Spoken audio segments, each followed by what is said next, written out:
Hey everyone, glad to see you all. Apparently politics is obviously a big story this year, right? Yeah, because you're all here for this, that's good. I'm Ashley Codiani, I am the Director of Social Publishing for CNN, which is all of our main social accounts worldwide.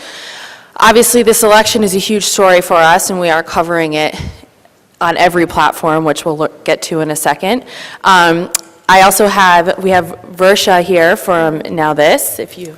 Hi guys, I'm Versha Sharma. I am managing editor at Now This, and I'm also the lead for the Now This election team. So we're very excited to talk about this with all of you today. Yeah, and it's great that we're both here together because obviously CNN is a major media company. We are covering this election, and Versha here is at Now This and can sort of talk about how a smaller startup that hasn't been around for as long as CNN is covering this election. So two really good perspectives here.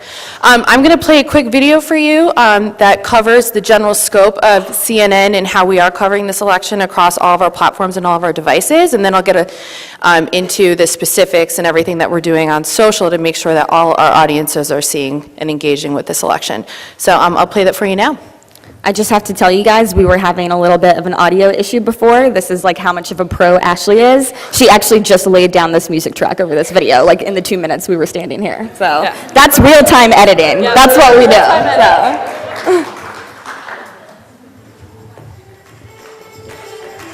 It's not up yet.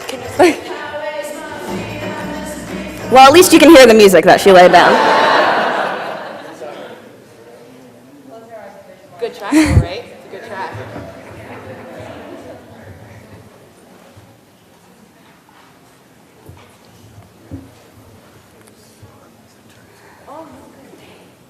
Okay, let's try this. Beginning? Yes.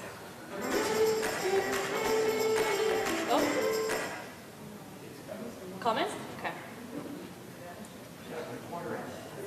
Thank you.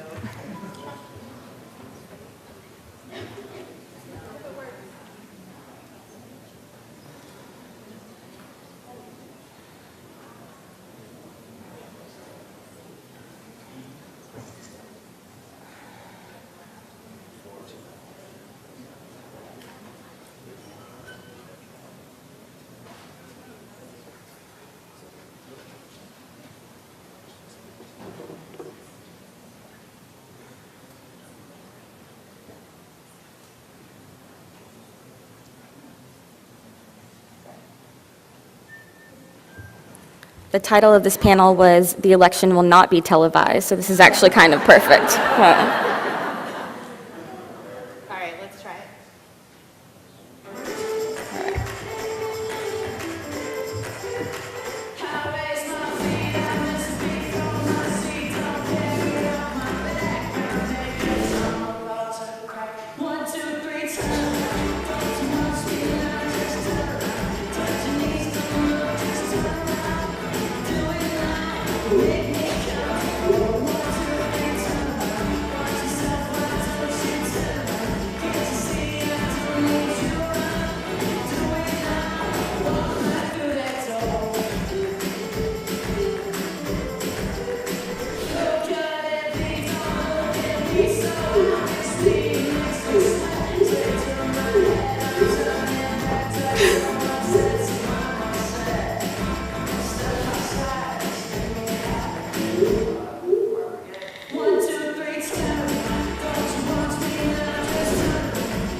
Okay, so quick little edit there, glad it worked out.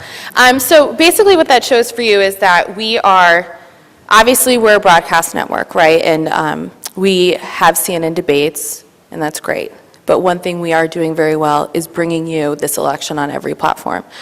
So as you saw, we had Snapchat in there. One of the big things that we have done this year is we have interviewed every candidate on Snapchat exclusively for that platform, and I'll talk about that in a little bit. We also, with Facebook Messenger, for the Brooklyn Democratic debate, we were able to deliver that for you in a live messaging bot experience so that if, Brandon was at the bar with his friends and wasn't watching the CNN debate live, he could get those updates on his phone from Facebook Messenger, and that was really cool for us. We have delivered debates and politics news online, which is a messaging app, and we are doing the same on Kick. So again, we're just sort of running the gamut on messaging apps and how we're delivering this election. Vine has been a really fun space for us. All of the sound bites we've been able to put on Vine and then amplify them on Twitter. I would say, what this election has actually taught me, and I've covered the 2008 election and the 2012 election, is, and being the director of social publishing at CNN, is we are in a post-broadcast world right now. And it is not enough to just be big. We have some of the largest social accounts in the world and in news. We are number one, and that's great. But what we need to do, and what I believe we are doing well, is modifying and reimagining what content is for every platform and for every audience. And I think a testament to that, and I can go through this in a second, is how candidates are actually doing Snapchat interviews. With Versha, they're doing Facebook Lives. And I don't know if I could have imagined that happening in 2008. So it's been a really exciting election to work on and to specifically work in social and in social video for this election. So for the Dem debate, we've obviously hosted several debates, but this just goes to show you the scope of how social audiences are interacting with CNN's content in a second screen experience. So during the Dem debate, the hashtag itself was used over 1.6 million times, peaking at 11,000 tweets per minute. Obviously, if you guys all remember, Bernie Sanders with his damn emails comment. CNN in all of our debates did become the #1 trends on Facebook and Twitter, and it was a global trend that we sustained for over 24 hours. And one of the only way that we were able to really achieve that is to create this very successful cycle of on-air to social. And then on our Facebook page, and this is also similar for the Republican debates, we reached 118 million people and had 26 million video views in less than 24 hours. So that's just the scope of how many people are consuming this content just on Facebook, 26 million. That's just an incredible number. And this next slide is just a little funny story.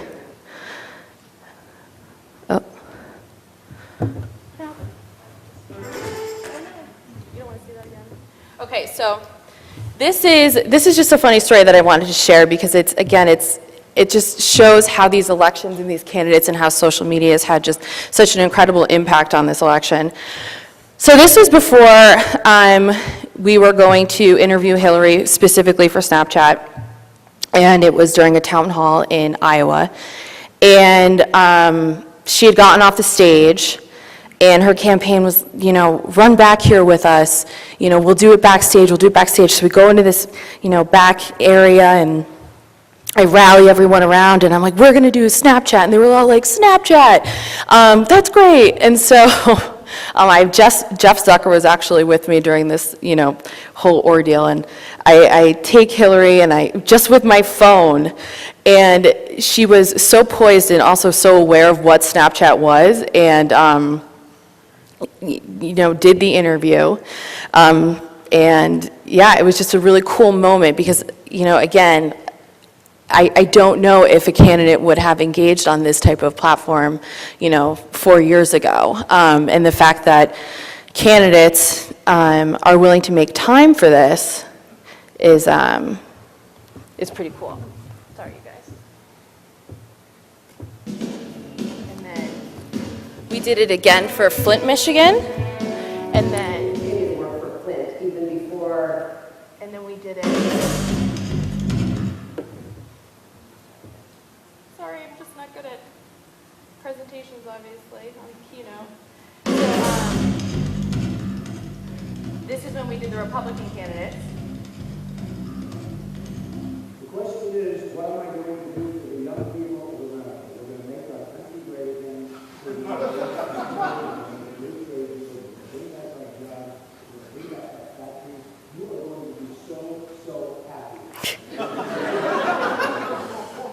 That's a totally unpredictable answer, right? We've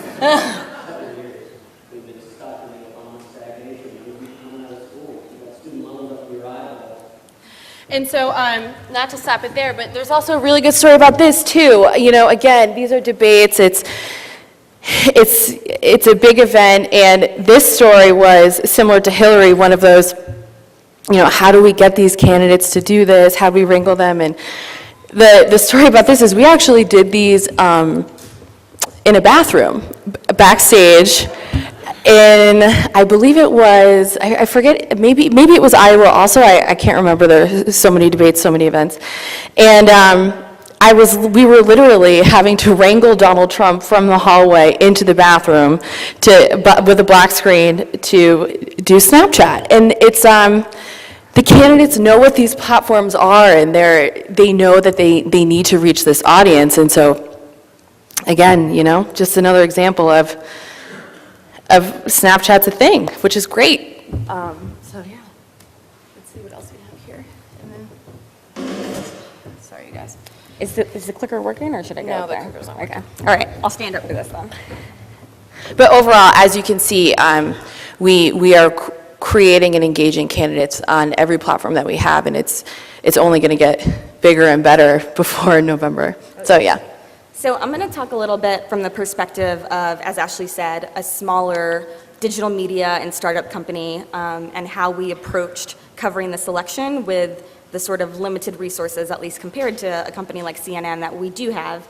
But we have been able to make a splash in terms of followers, in terms of views, in terms of engagement. So I'll take you guys through a little bit about building an audience around a specific issue like the election. So just to give you like an overview, if you're not super familiar with Now This, of course, we are a distributed media company. We don't have a homepage. We publish only native content to all social platforms. So part of our whole ethos is just homepage, even the word sounds old. That's, if you go to the nowthisnews.com, that's what you'll see. We bring the news where you're living, and that's in your social feeds. That's in Facebook, that's Twitter, that's Instagram, that's Snapchat, that's Vine. And so we made the decision a couple years ago to really take advantage of these social platforms, and of course being an early adopter in terms of native uploading and native publishing, which I think has really paid off for us in terms of building an audience and building views. So we also have a distinct editorial voice on Now This election and Now This in general, which I think it helps part of our brand. Most of our pieces, if not all of them, have sort of a distinct takeaway, not necessarily an opinion, but a distinct takeaway that you can share with your friends. We keep our editorial tone very conversational. You know, this is a complicated issue about Trump's child care plan that he released this week. How would you explain that to your friends at a bar? That's sort of how we ask all of our producers to approach their content, because we know that's how we'll get a younger audience, and our audience is about 75% of them are under the age of 35. That's what's going to get them to share this content. I want to show you an example of an explainer piece that we did. So again, Now This election and Now This in general is all short form video. So most of our videos are 3 minutes and under, usually 2 minutes and under, but this is an example of where, especially because this election is so crucially important, we're starting to do more explainer pieces, more context pieces for our audience, and this is one of those examples. We've all seen this disturbing trend on the internet. White supremacists supporting Donald Trump. He's even retweeted white supremacists. Like 75 times.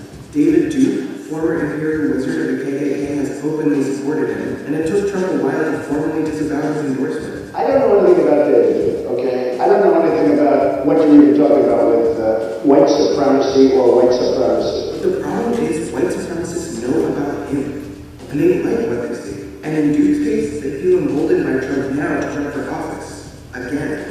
This is all part of something we like to call the extreme nationalism food chain, and it's something that Hillary Clinton is using against Trump. From the start, Donald Trump has built his campaign on prejudice and paranoia. It starts at sites like InfoWars, the National Enquirer, and Breitbart that are fueled by conspiracy theories and chock full of alt-right ideology.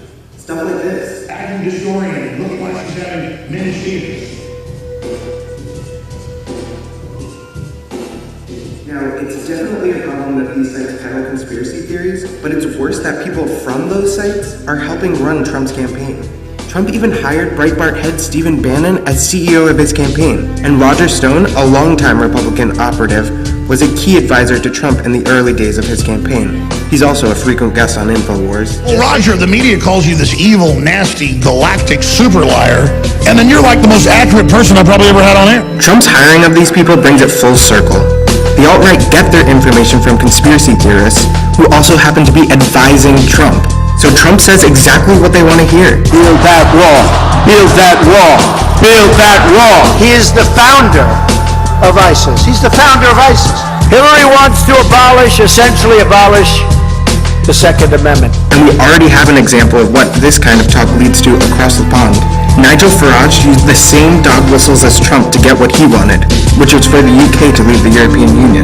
Radical preaching inside the mosques. I think we have a duty in this country to do our very best to make sure that our own people get jobs first. They will use this to flood the continent with their jihadists. So the extreme nationalism food chain actually extends globally to far-right white nationalists in the UK, who are now actively campaigning with Trump in the US. I wouldn't vote for Hillary Clinton if you paid me. The chain even extends all the way to Russia. The grand godfather of this global brand of extreme nationalism is Russian President Vladimir Putin. A global network of interconnected extreme nationalists, from Putin to Farage to Trump, and millions of followers who feel emboldened by their xenophobic, anti-foreigner, anti-immigrant rhetoric. That's pretty scary.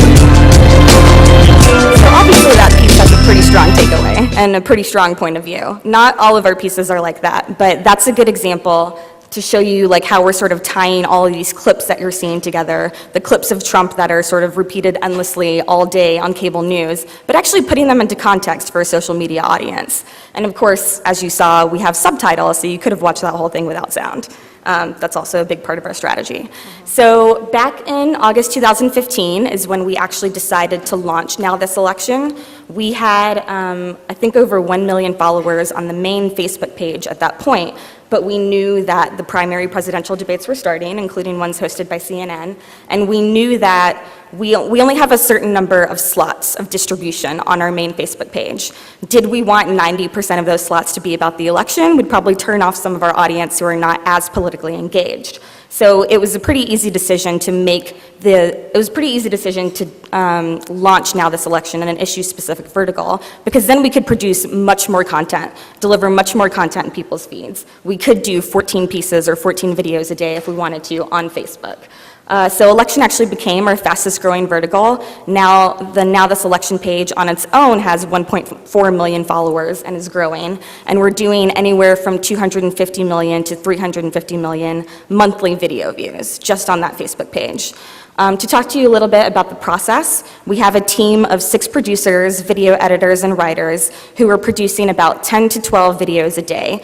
That includes context pieces like the one that you just saw, and I have to give a shout out to Ian McKenna, who made that video and did an amazing job.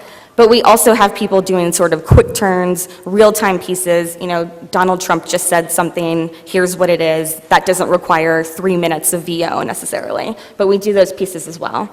So we kind of have broken it up into 2 categories, one obviously being covering the candidates, what they're doing on the campaign trail on a day-to-day basis, but also their issues. So that's our second category that I would say is equally, if not more important.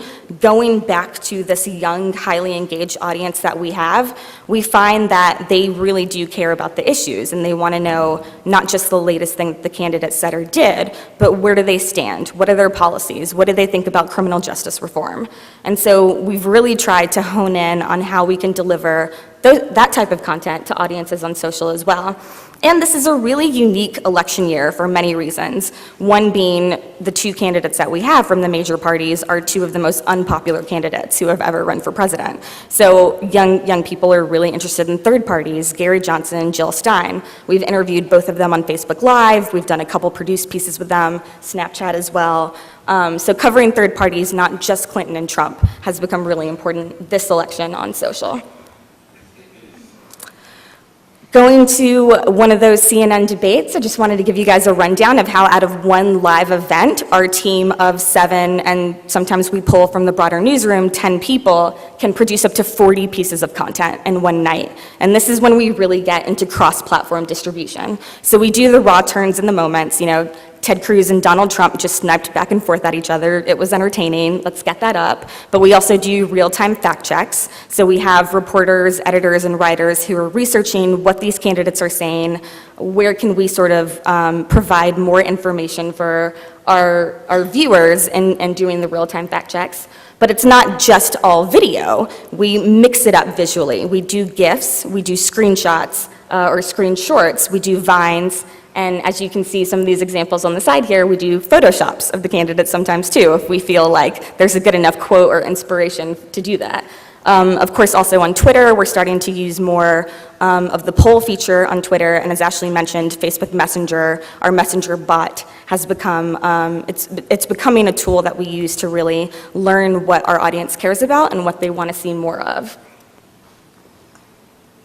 Now This Election was the first Now This dedicated vertical to break the top 20 in terms of overall viewed publishers on Facebook. So we now have 7 Now This pages, including entertainment, including future, technology, but Now This Election was actually able to get enough followers and enough views that we broke this top 20 rankings. So just sort of some takeaways from what we're doing at Now This specifically. We say, of course, speed matters. We've talked a lot about real-time editing, real-time fact-checking, publishing as well. Diversify your feeds in terms of the types of content that you're putting up. Again, we are a video news-only company, but we take advantage of other visual media like GIFs and Vines in order to distribute.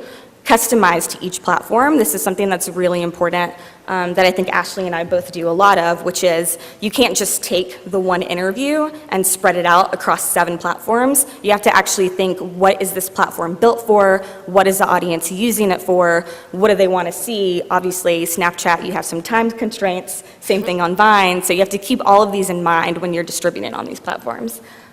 Emotion drive shares is a huge tenet of Now This. That's why we strive for that conversational tone. That's why we strive for those takeaways, because people are pretty much only going to share content that makes them feel a certain way, whether it's angry, whether it's inspired. And we like to say in our office that virality is not strategy. We'll obviously have videos that do 100 million views on their own, but that's not enough to keep the company going. That's not a sustainable strategy. So we really focus on working with our insights team to kind of raise the bottom floor in terms of how many views that we get per video. And that's something I think that is pretty unique to Now This, is that we have this direct feedback loop between our editorial team and our insights and data team, where they're constantly giving us audience data to help us shape, okay, how can we actually improve upon our content and do better? And this is just an example of one of the Facebook Lives that we recently did. Michelle Kwan is working for Hillary Clinton, if you guys didn't know. That's what she's doing now. And we did a Facebook Live interview with her in our studio about her work for Hillary, but also in particular, she's working on getting out the Asian American vote this election, which is really interesting. So minority votes this election is an issue that we're covering very closely at Now This. So that's kind of the overview of what CNN and Now This is doing, but I'd also love to have a discussion about a couple other points that I think are really interesting in terms of this being a really unique presidential election. One of those, I think, is the challenge of fact-checking on social. So this is something that we're both dealing with. This is something that, you know, all of media is dealing with. And I know that CNN, though we're talking about social, it's been interesting to see that the cable news networks have even started to fact-check the candidates in the lower thirds that are on screen. Yeah, we have a fact-checking team that's so fast and so mindful of everything that's happening in the election, but also everything that's happened in past elections, really going through troves and troves of previous speeches, previous moments, and it's really a live fact-check experience. And so Varsha's right. I mean, banners and chyrons, it's almost immediate, and that's been something that our audience specifically on social has been really responding to. I think anytime something is debunked, though, is pretty much a big social moment. So, yeah, it's really nice to have that sort of resource at CNN. It's a good project that we're doing.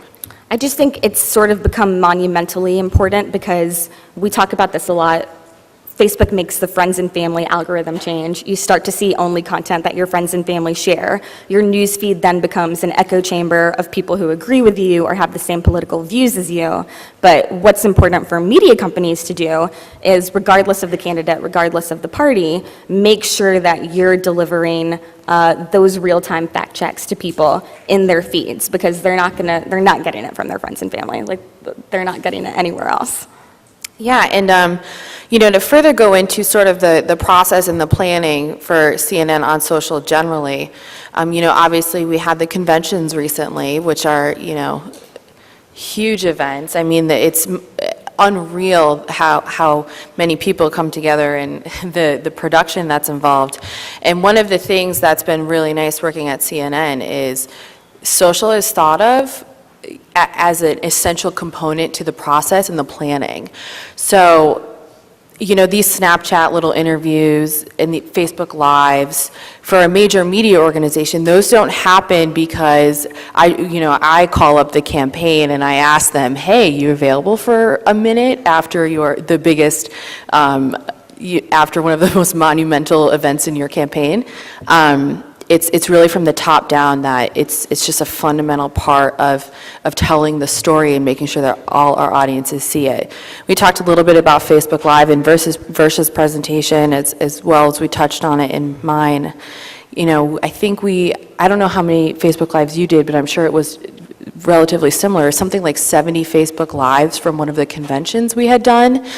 And that's a real compliment to our broadcast operation, where we can really bring people inside to the conventions. We can broadcast parts of the convention if they're not watching it on cable, on Facebook. The balloons were obviously a huge social moment that we were all really able to capitalize on. The pictures, the live turnarounds of sound bites. So it's been really amazing to see the audience response on social.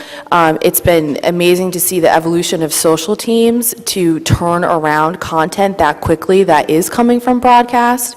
We have a team of probably, on big nights like that, we have teams on the ground that are doing live production. We have teams that are flagging these on-air moments to bring them to social. And then we similarly have a team of about 6 people back at CNN who are just quickly turning around live moments from air and recutting them for social. And we are delivering that election only on these platforms. I mean, not only on these platforms, obviously, because we're a cable news network, but we're delivering it to people who will only see it on these platforms. Right.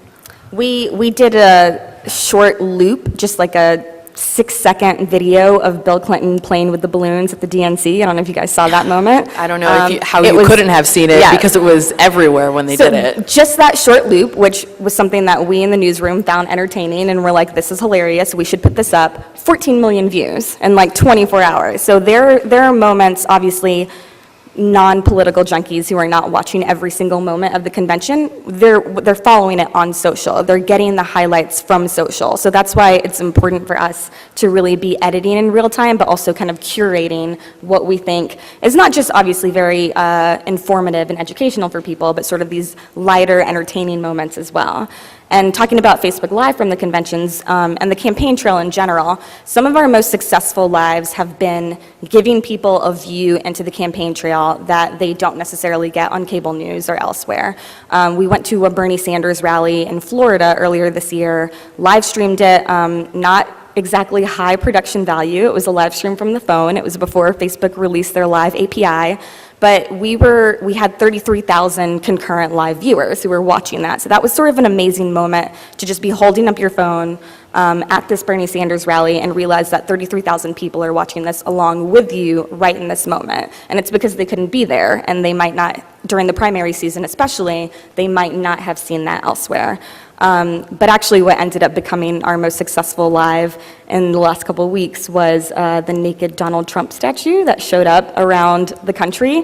One of them popped up in Union Square. We happened to get there first on the ground, obviously getting people's reactions to it, how they felt about it, and that also ended up doing like 6 million views. So it's interesting seeing what's actually taking off on Facebook Live as well. Yeah, and Versa mentioned, going sort of behind the scenes to a rally. for Bernie Sanders, it's one of the great things about CNN hosting events is that we have this really sort of special, rare access to moments. And I'll never forget during one of the debates, Ted Cruz bringing up his daughter on stage and twirling her around. And with a simple Vine, that I was able to capture that moment and then share that from even my own personal account, because I used to cover politics before doing social at CNN. That one sort of behind the scenes, like quick social moment became just, shared everywhere. And there's so much content that we're able to gather, UGC, from people that are at these events and aggregate them into live blogs or aggregate them into social videos that we're able to really bring sort of, both from CNN reporters and other material that we clear, this very behind the scenes or authentic commercial break pieces of content that would otherwise normally not be shared or not be seen had there not been Twitter or Vine or Facebook. Right. Another platform for distribution to think about that, now this is not actually in the business of, but CNN and a couple other people are. If you didn't see this morning, Donald Trump finally admitted that our president was indeed born in the United States, and I got a couple push notifications about this on my phone. The one from the New York Times said, Donald Trump says, quote, "I believe Barack Obama was born in the United States." Sometimes the quote is all you need, but to see sort of the contrast in how different media companies are reporting on this election, the BuzzFeed News push alert said, Donald Trump finally admits that Obama was born in the US, but he also lied twice in the same press conference. So that is that real-time fact-checking that you're getting on your phone, that you're getting from different distribution points and platforms, and I just think that it's really interesting to see how different media companies do it. I think that we are uniquely positioned because we do have, again, these two sort of very unpopular candidates, especially among young people, but also one that frequently lies. So it's just something that is, we can't overstate the importance of that. Another aspect to covering this election on social that Ashley has touched on a little bit is the fact that the candidates themselves are engaging on social in ways that we've never seen before. Hillary Clinton is literally subtweeting Donald Trump. Sometimes some of her most viral tweets have been something that she just said at him. And we're seeing that people are obviously following these accounts, but that's another place that we can sort of step in and say, okay, the candidates themselves are on Twitter, they're on Snapchat, they're on Instagram. The candidates themselves haven't done a ton of Facebook Live, but they're starting to. The Hillary campaign has given live tours on Facebook of their campaign headquarters in Brooklyn, for example. So they're also taking advantage of these platforms to try to give audiences an insight into what their day-to-day life is like. Yeah, it's a lot of times they're making news from, back and forth Twitter jabs, which, it did happen in 2012. It just didn't happen not as frequently. At this frequency, which has been interesting to cover. But I think we can probably open up the floor for questions. We'll have people, I think we do have mics.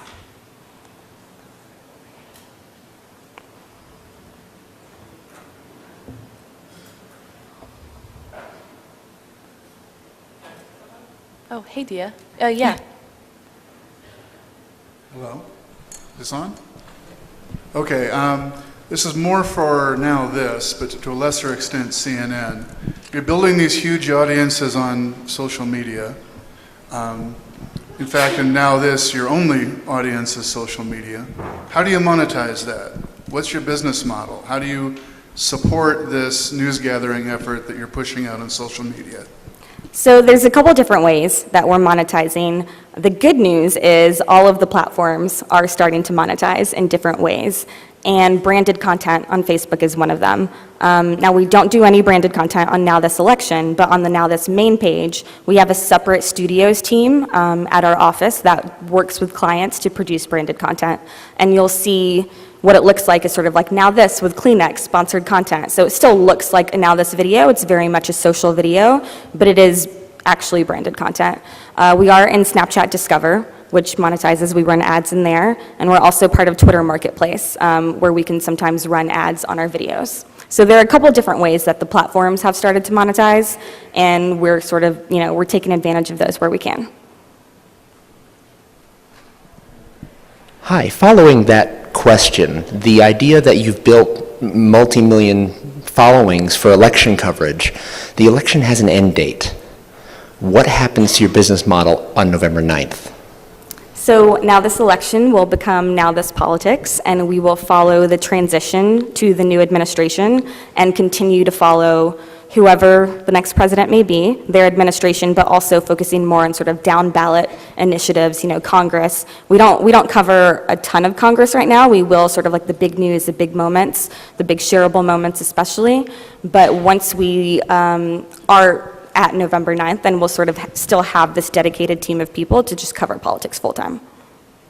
And just because an election ends, too, there's no shortage of big politics stories. Right. So, Also, this is America. The next campaign starts in 2 days, so. I was just wondering, when it comes to the shareability factor that you were mentioning, the fact that everything seems to be focused, what you've been talking about, on sort of the horse race aspect, just how they're doing, how they're jostling back and forth with each other, but obviously elections are a lot about voting access. There's a lot of other issues surrounding elections that are outside of the purview of just the candidates or who's ahead in the polls today or who said what about who.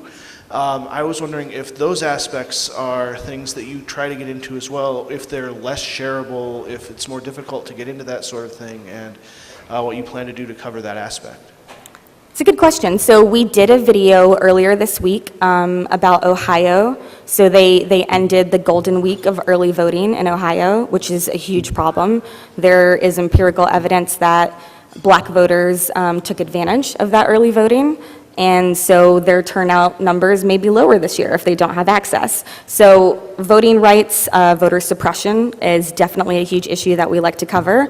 I'll be completely candid and tell you that that video did not get as many views as some of our other videos, but we're not sort of run on views. We're run on what issues that we think are the most important and what issues that we know that young people care about. So even if a video doesn't necessarily end up getting 1 million views or more, we still want to cover these issues deeply and as closely as we can.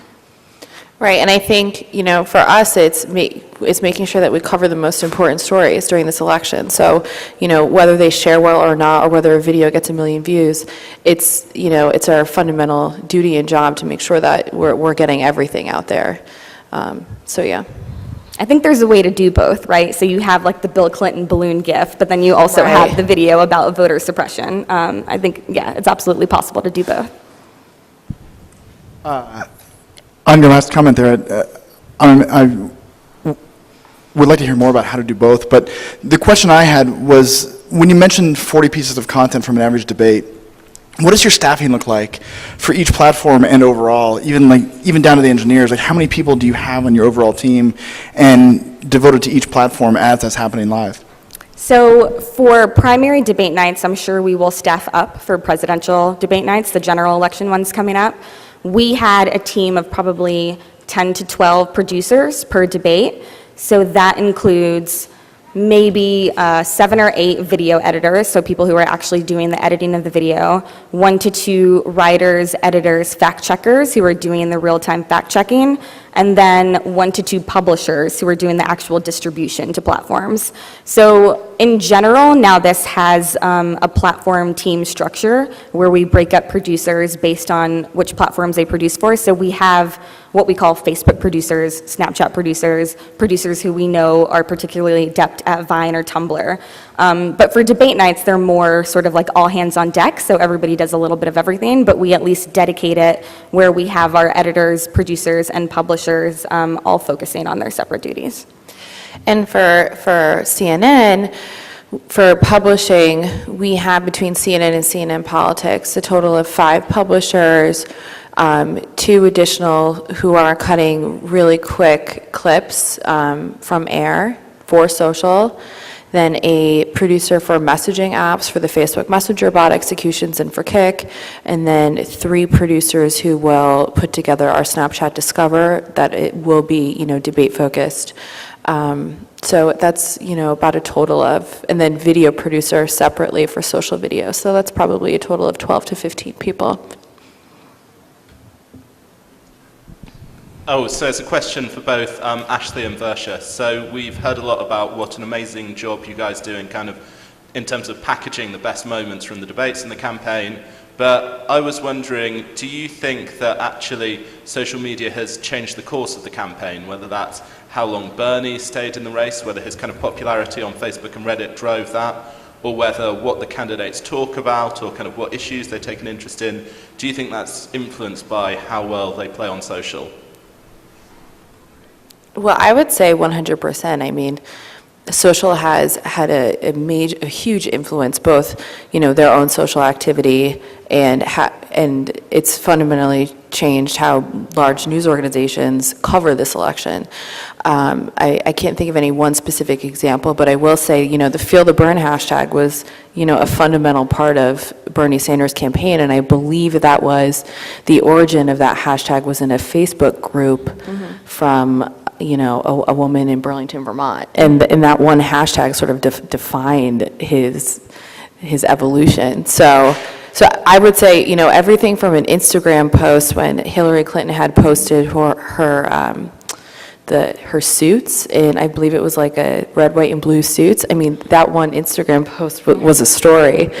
So I think a single tweet, a single post, anything now, it does become something that's reportable and certainly changes the scope of conversation or at least has an impact. It doesn't go unnoticed. Yeah, what I think will be interesting, though, will to see how social impact or social followings actually translates to turnout. Totally. So I think that was something that was really interesting about the Sanders campaign, is that he did have this massive support online and, insanely huge rallies, and, he was just kind of a rock star by the end of his campaign. But it didn't necessarily translate to primary votes, right? He didn't get as many as Hillary Clinton. So I will be interested to see how we can measure social impact for the general election as well. Right, and it's always that question, we have poll after poll after poll that comes out, and, do those polls translate into people waiting in line and voting? I mean, we try to stay away from general horse race coverage in terms of like Clinton pulled 2 points ahead of Trump in the latest poll, because polling in and of itself is a whole nother topic that we could talk about for a while, but some of these polls are still done only using landlines, and how many young people do you know who have landlines? So you're excluding this entire group of people who are likely voters this November. So that's one reason why we try to stay away from that, but it's just another example of how reporting on an election can be very subjective, and you kind of have to pay attention to the sample sizes that these people are using, not to get all wonky. Getting a little bit wonky. I'm curious what conversations you're having in your newsrooms about accusations of bias, and when you do have content like you showed with an editorial slant, if you are trying to communicate to your viewers at all, like this piece is going to have a slant versus a fact check piece where you're taking a more objective stance. We definitely sort of label that in our headlines and our copy. So we will label our fact checks, we will label our op-eds or our opinion pieces. So we try to distinguish for our viewers as much as we can what type of content that they can expect. Again, going back to sort of the general, now this editorial voice, I think people who follow us know what to expect in terms of our points of view on certain issues. And we have discussions of bias every single day in our newsroom, especially with an election like this. And this is an election where I think diversity in a newsroom is incredibly important in terms of race, in terms of gender, in terms of religion, when you have one candidate talking about a possible ban on Muslims. So, I mean, all of those things are things that we discuss daily. And for CNN, anytime we do publish an opinion piece, it's very clearly labeled that is an opinion piece. We put it both in the headline and in the Facebook copy, and we obviously do not take an editorial stance, and we're very clear about that. Is this on? Okay. Ashley, this one's for you. How closely are you coordinating with your broadcast team in terms of your coverage strategy? In other words, if they're saying we want to focus on X and Y and Z issues on the broadcast side, is that something you all are supplementing or working away from? There's certainly coordination with that. We actually have a team of social producers whose specific role is to be coordinating with the executive producers and show producers to understand, what they're going to lead with, what are the sound bites that, they anticipate making the most news. So I'd say that's definitely a complement to how we evaluate social conversation. So, we sit and we'll air a debate and we'll know immediately, obviously, what's taking off among our social audiences using several suites of tools and just general observation. And so the turnaround time for that, something will air and then we'll have it up within 3 minutes across our social accounts. And then there are cases, for example, where, a moment might happen on TV, a campaign manager is on New Day and they have said X, Y, Z, not during live events, we might not know that happened. And so there is a direct line of communication through the social producer who is the social producer for New Day as to what was said, why it's important, and we should subtitle it, cut it square, get it up on Facebook. So there's constant communication. Absolutely. Yeah. So, and then in that case, we have a social producer who is sitting in control rooms during big live events, who is monitoring social conversation. We'll also see during a lot of the CNN debates, there were questions that came from the social audience that were asked by our moderators, and that is also curated by social producers that are working in the intersection of TV and the second screen experience. The question over here.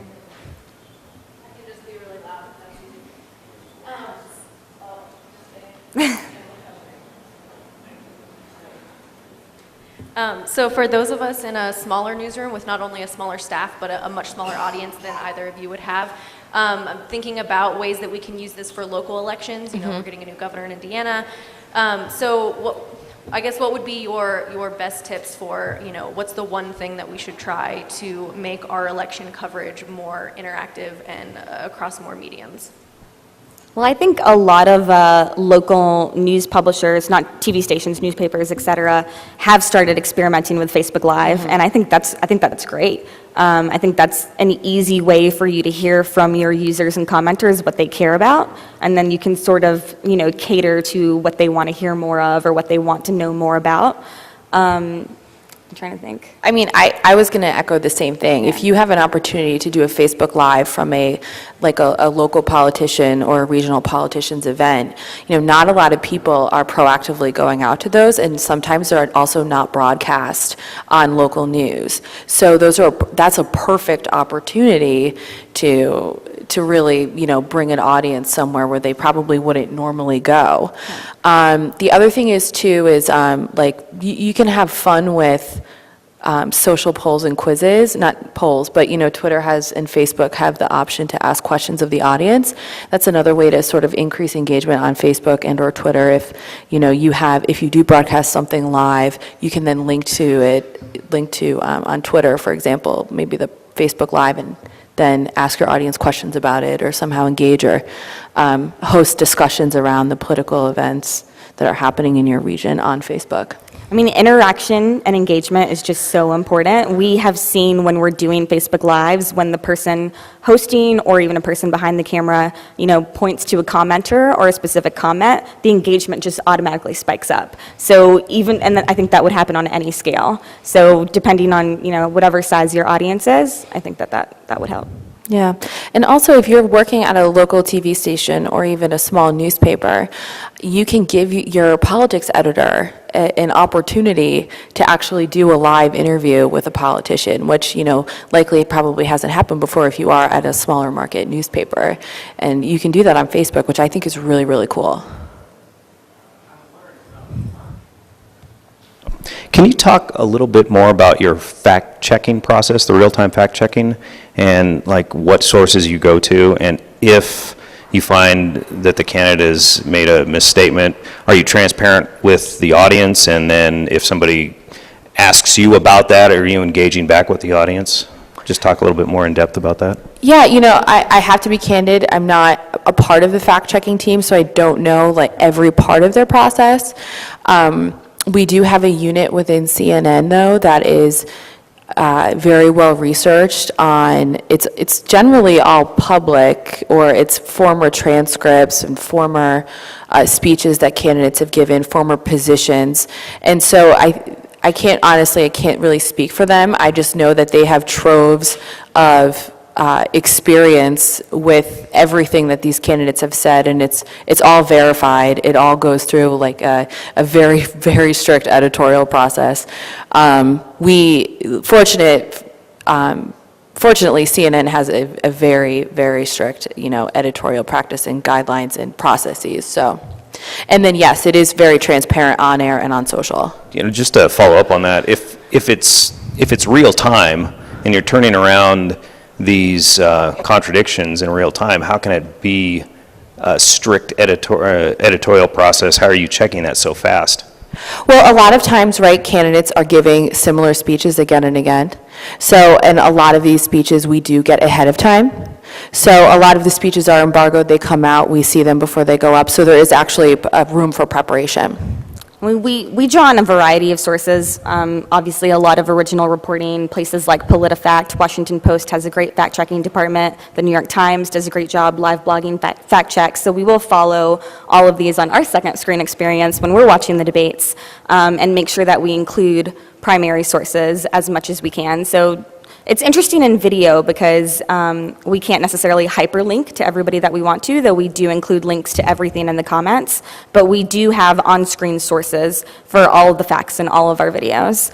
And in terms of real time, sort of like Ashley said, depending on the debate, we may know the topics that they're discussing, the mainline topics that they're discussing, or just over the course of covering a candidate or a campaign for 3, 6, 9, 16 months, you build up basically this trove of research that we can call on at any time. So when I say real-time fact-checking, I would say the shortest turnaround for a video that we've had is probably 15 to 20 minutes after a candidate says something, because we do want to make sure that it goes through an editor, a senior producer, gets approval, all sources have been checked. But that's still a pretty good turnaround time for sort of live coverage. One example that immediately comes to mind, obviously, is the Melania Trump and Michelle Obama. Yeah. That was something that was a video turnaround that was really, really fast. It was something, again, if you covered 2008, if you covered the Obamas, you sort of instinctively knew you could pull the compare. I think there were a few people who sort of thought that might be a comparison that was bubbling up, and then of course through social media it eventually did, and that turnaround was really fast. I would say not all of the turnarounds are that quick. Sometimes it's hours because it is, something that really has to go through a more intense process. I mean, Twitter is still an amazing resource for those fact checks, because if you have sort of like the right list of political reporters and fact checkers that you're following, and you're following, 50 of them, then you will see people that are sort of like piling on all these fact checks from around the country. Hi, my name is Jenny Kane from Berkeley, and I write for a local paper. We've been trying to figure out how to use Snapchat, and it's also a college newspaper. We don't have access to the discovery page, and we've been trying to figure out how do we publish snaps and maintain a look of professionalism. Do you have any ideas on how to use Snapchat if you don't have access to the discovery page? So you're publishing on stories, you mean? Yeah. Right. Stories. Yeah. I mean, for a long time now, this wasn't in Discover. We just got on Discover in March of this year. So we were publishing daily to stories. And we would, again, it's another one that's sort of like Facebook Live, where we found the best content was usually the behind the scenes or the on the ground on the campaign trail, just places and access that people couldn't normally go, and giving them insight into that. So, we do have, for Snapchat stories in particular, we had producers, but also sort of graphics people who could help us sort of like visually shape what that should look like. But I think what's important to remember, something I was saying earlier, is using platforms the way that they were sort of built and what they were intended for. Snapchat wasn't really built for, professional looking news stories. I don't think that's what people are really looking for on stories. It may be what they're looking for on Discover, but on stories, this is an app for using text overlay and emojis to send to your friends and family, and news organizations can still, sort of take advantage of that. So it might look a little more informal, but it doesn't mean that you're not delivering the right information. Move one up here. I think this will be our last one. Hi, I'm curious, how often do you snap back to people? How do you decide what you would snap back? Is there an editorial process for that? So we do call-outs. That's another platform where we do call-outs to our audience to hear what they're interested in. We can do snap polls depending on the text, but how often we snap back depends on, the actual content that we're getting. Sometimes we'll respond to people if we say that we would like to use their message in a video, sort of turning it back and using UGC as a way to get content and produce it in a video. But that's sort of like the purview of our social producers and publishers, and that's kind of how we editorially decide who to respond to. And we're only on Discover, we're not in Stories, so. We have interactive features within our Snapchat Discover, like crossword puzzles and news quizzes and stuff, but that's our most interactive feature for Discover. Thank you guys so much for coming. Yeah, hope you learned something. Yeah.